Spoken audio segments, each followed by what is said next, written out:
Hi, I'm Dave. When you first walk into the warming center, there are three jobs when you volunteer at the warming center, there are three jobs. And the first one is the intake table. And when the guests walk in, they come to the intake table first. And they get a bed, and they're asked whether or not they need to take a shower, and they're asked whether or not they need to do laundry tonight. And then they take their belongings to the tote room, which these tote boxes, and those tote boxes are there to allow the guests to safely store their belongings for the night in a locked room. And then the third thing that happens is they get a hot meal, and the volunteers are in the kitchen serving the hot meal, which was brought by others, sometimes brought by us as volunteers. It just depends on how the evening's set up. I have a favorite, and that's the intake table. And you know why? You know what you get to say? What's the one word you get to say when somebody walks in from the cold? They've been outside in the snow all day. They've been standing in line. They're ready to come in, and they come through the door. You know what you get to say? Welcome. You say welcome. And so I like to call it the welcome table. You're there at the welcome table. Now that I said that, I won't be able to volunteer at the intake table anymore, but it is really cool. But actually, the tote room is pretty awesome, and also working in the kitchen is pretty awesome. Let me introduce our speaker. It is my pleasure to introduce you to Karla Hein, the coordinator of the Catholic Charities Warming Center in La Crosse. I'm going to let Karla expand on her own introduction, but I want to use a few of Karla's words and let you know that in this crucial time of so many unsheltered neighbors in our community, she is adamant about offering the unsheltered guests, the community volunteers like us, and her staff a warmest welcome and a helping hand. Karla?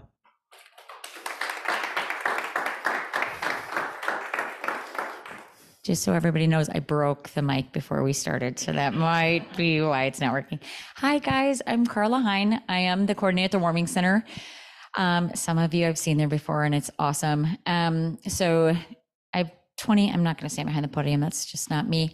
The Warming Center, I never thought I'd end up at the Warming Center. I have a business degree from Viterbo, and I did debt collections up until about 2 years ago. So how I ended up at the Warming Center is an entirely universe, just being at the wrong place at the wrong time, and it all worked out exactly as it was supposed to. About myself first. So my name's Karla Hein. I am married. I have 4 sons. I will be very, very honest with you because this seems like a pretty safe space. And Dave, I was kind of telling him my story, which you guys will get to hear more, but I have 4 sons with 3 different dads. So my life is very not the norm. And that's absolutely okay. Like I tell my sons, they're brothers, and you're brothers, you're not half brothers, you're brothers. And that love is love in whatever it is. And my sons are lucky enough that they get to go over to the other dad's house. So they have like 3 dads that love them. So it's like the most magical thing on earth. So I say we're just actually grateful. But about me, I'll share my story first and why, when I got this opportunity to work at the Warming Center, I stayed there. I am in recovery. I'm a recovering alcoholic. I've been in recovery for 17 and a half years. My clean date is January 12th, 2006. I was probably alcoholic my entire life. My dad was a bookie, if anybody knows what that is. So where he took bets, like this is before the internet. So the internet people, it's when you'd call up your local dealer and bookie, and you would place bets on like the football games and all that kind of stuff. So I tell people it's kind of like growing up in the mafia. It was a little bit like all of his friends had names like Fish and Rat. They didn't have real names so that we didn't know who they were, so he could never get incriminated. Like it was weird. It was a weird grow up. My dad was magical, and I'll talk more about my dad later on. But anyway, growing up, kind of unusual family. My mom's devout Catholic, right? So just this weird hodgepodge mix of life. I started using drugs and alcohol to cope with a lot of things that I didn't know how to cope with in life. I got into a ton of trouble in 2005. I got my second DUI, and I also became a felon all in the same night.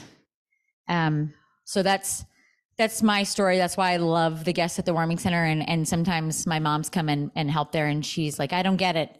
And I said, because I feel more comfortable with the guests at the warming center than I do a lot of times with other people in the community. And I'm sorry if I cry today. I don't mean to cry, but it's all beautiful, and it's exactly what it was supposed to be. And so I never meant to get clean. My dad comes back again in the story, right? And he told me to go to rehab because it would look good when I went to sentencing, right? It wasn't that I was actually going to get clean or change my life or do anything different, but I did. And something stuck. And I was telling Dave, and I don't know how familiar you guys are with like 12-step programs and AA, but it's basically you walk through the door and they have a saying, and a lot of what your fellowship I've derived thus far, and obviously I know an increment in the sand, but basically they tell you, we'll love you till you learn to love yourself. That's what you get when you walk in the door. The newcomer is the most important person. Doesn't matter what I did, how I got here, we all deserved our seats. And I'm going to love you. And I was just telling Dave that you get to believe, they bring you back to quote unquote God, and that is a God of your understanding. It is not a God that you were forced to go to church to. It is not a God that the universe tells you have to believe in. It's exactly what that God is to you. And so that's why I became a part of the warming center. I actually, it's Catholic affiliated, and I have since gone back to the Catholic faith, which I had been apart from for 25 years. But I didn't do that because of Catholicism. I did it because of the you people who were there, who were doing the things that I was taught that you do for your neighbor, right? You just love them unconditionally. They walk through the door, and I'd never seen people do that until I came into the warming center. I'd never seen people like, I get a paycheck for doing that. And that's not the only reason I do it, because it's not a very big paycheck, I'll be honest.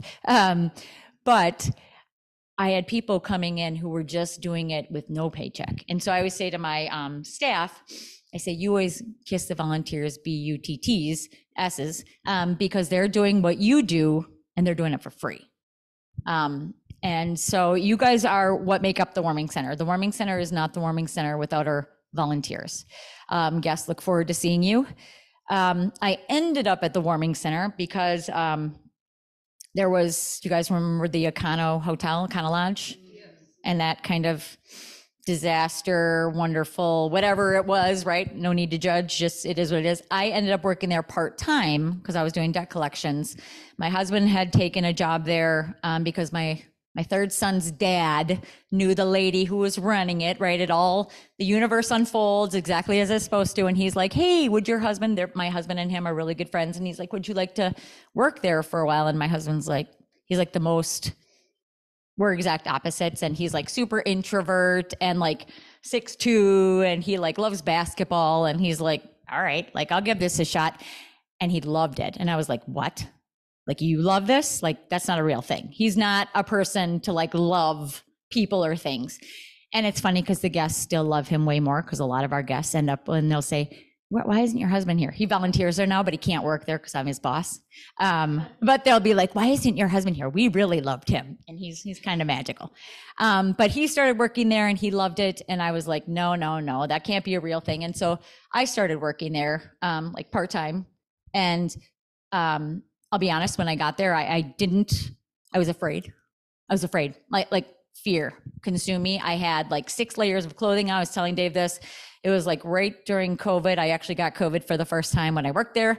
But I had like my mask on and I had like 3 layers of gloves, and I was like, please don't touch me. You know, like when I was interacting with I was like, I would walk through the halls like this, like, hey, I was so afraid of these people.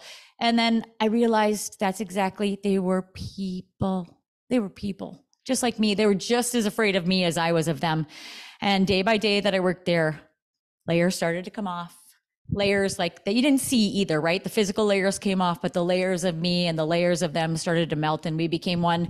And that I became the cupcake lady. I would bake cupcakes and birthday cakes for people who had, because I could see like their records, and they didn't know that. They just thought I really remembered things well. But I would bake cakes for them, and some of them said, I haven't had a birthday cake in 20 years. Like, this hasn't happened since I was 8 years old. And we would sing happy birthday to each other and celebrate each other. And we were a community. And there was a lot of things that I disagreed with there. But I got an opportunity. The woman who was running the warming center was also working over there. And she's like, Karla, I want you to come work for me. And I said, I only can if there's rules.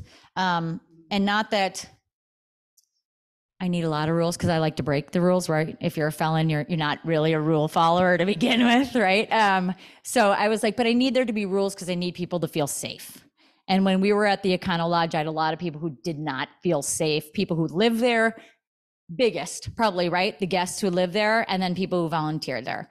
And so I said, there has to be rules. So I came over to the warming center, and the person who was there ended up leaving. And then I ended up being in charge, haha. And I always tell everybody, if you have volunteered there before, I'm not actually the one in charge, it's Johnny. I always say Johnny is the wizard behind the curtain. Like, he lets me do this kind of stuff, and he's really the person who all the guests know and love. He's been there for 8-10 years, I don't even know. But he has an office, and he's not management, and Johnny just comes and goes, and he's magic. He's the heart of the warming center. Anyway, when our guests come to the warming center, and I call them guests, right? And Dave and I kind of talked about this, but it's radical hospitality, because this is the first time, and I've had my guests say it to me, that they come somewhere and somebody hasn't said, please move along. You're not welcome here. We don't want you here. They hear that 18, 20 times a day. Not kidding. Even our public parks, the library, and all these places are wonderful and magical, and I'm not putting any of them down, because the people who work there are saints. And even the police officers who are asking these people to move along, saints. Like, I didn't like the police, obviously, right? I'm a felon. When I started at the warming center, I realized how wonderful these people are, and their hearts, and what they're doing is, I was looking at the side of their cars, and it says to protect and to serve, and they serve. They serve all of the members of our community. And so there's my little plug for the police officers. But coming to the warming center, you're a guest, and that's how you are to be treated. Everybody is welcome when they come in the door. And just like Dave said, the first word is welcome. And usually the second word, if I've got my volunteers and my staff trained well enough, is, we're so glad you're here. We've been waiting for you. We've been waiting for you. We missed you. Because a lot of our guests, as you'll find out, are repeat guests, and we are their home. And that's absolutely okay. And that leads into kind of what I was telling Dave I wanted to talk about, is radical hospitality. It's this not new concept, right? There's people doing it thousands of years ago, but it's that you are exactly who you are, and you are welcome with me exactly as I am. And I'm not trying to change you, and you're not trying to change me, but I accept you and I see you. And that's the biggest thing, I guess, at the warming center that we ask of our staff and our volunteers. And that I'm not trying to, and it was really hard for me, I'm not gonna lie. Some of it was really hard for me, because not that I wanna push religion on them, because a lot of guests don't wanna hear about religion. Absolutely fine. I don't wanna hear about it from my mother, who's also a Catholic, right? Like, I just don't.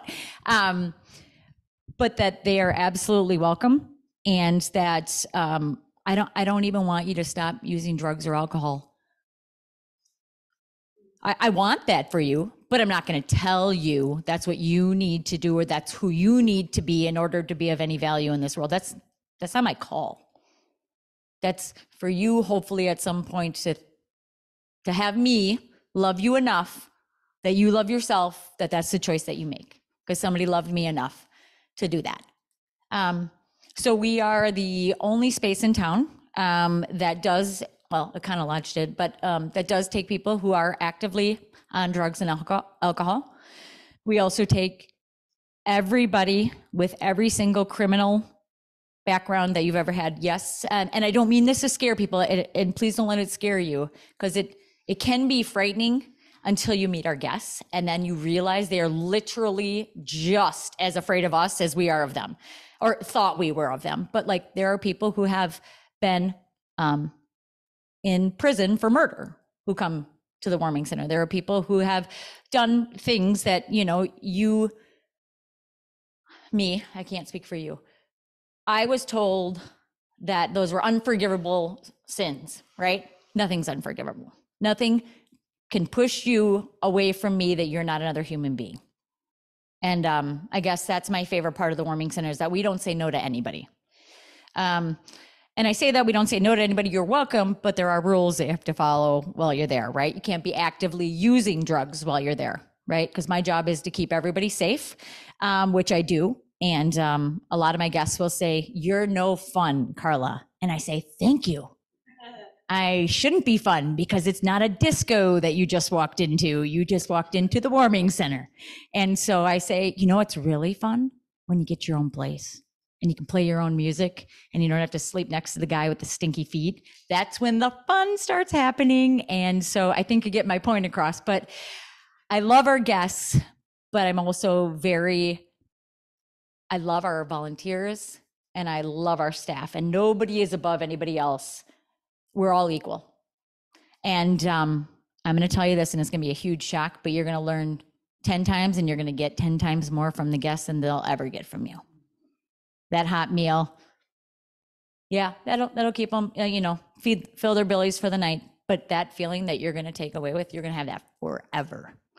And I guess that's my favorite part of being at the warming center, is that these relationships don't end when the guests leave our doors, and the feelings inside of myself don't end there. And I can bring that on to the next person that I meet.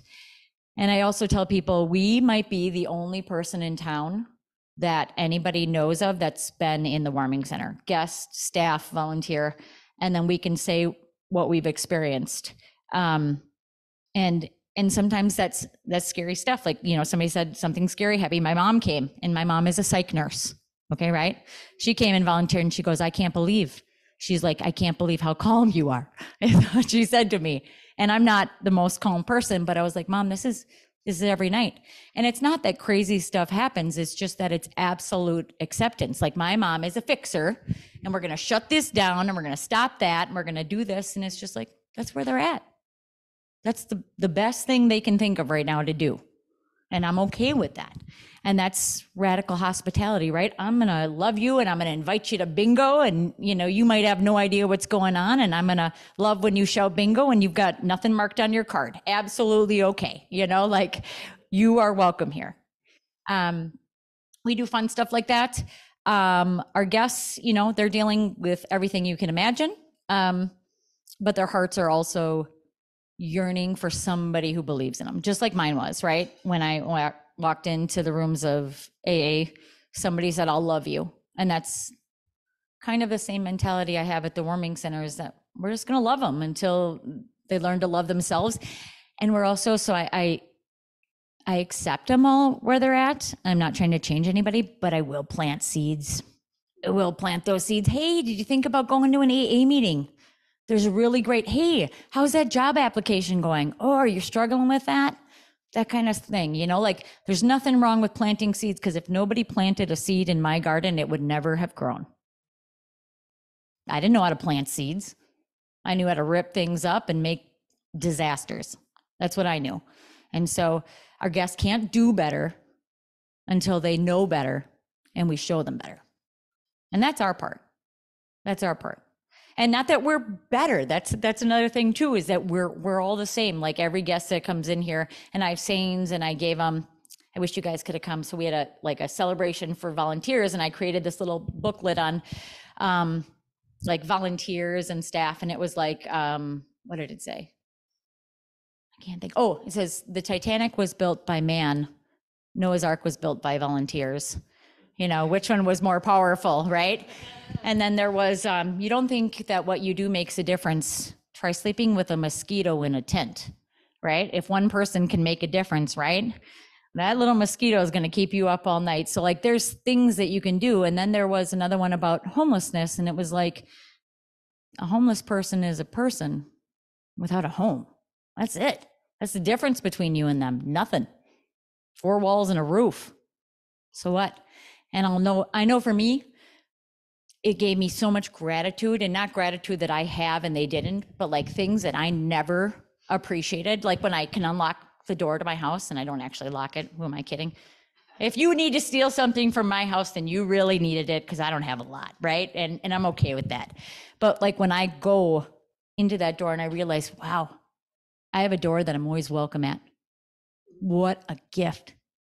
And I would have thought earlier in the day, right, the 10 things I don't have and she has, and he's looking better than me. And oh, if I would have done this better. No, it doesn't matter. That's not the important stuff.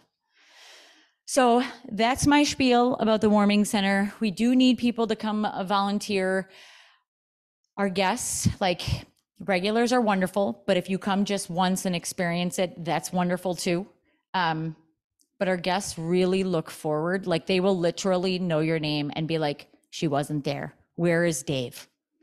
I know I really like that guy. And maybe they won't remember your name, but they're like, he talked to me and he said blah, blah, blah. And it'll be like, I don't know, he couldn't volunteer tonight or whatever. And they'll be like, well, do you know when he's coming again? I hope he's coming the next time you comes, like that kind of thing. And our guests they fall in love with us because we're that change, right? We're their light and we're reflecting that light from them, right? And then they give us light and it just keeps reflecting out into the community. So I don't know. I hope that was semi long enough.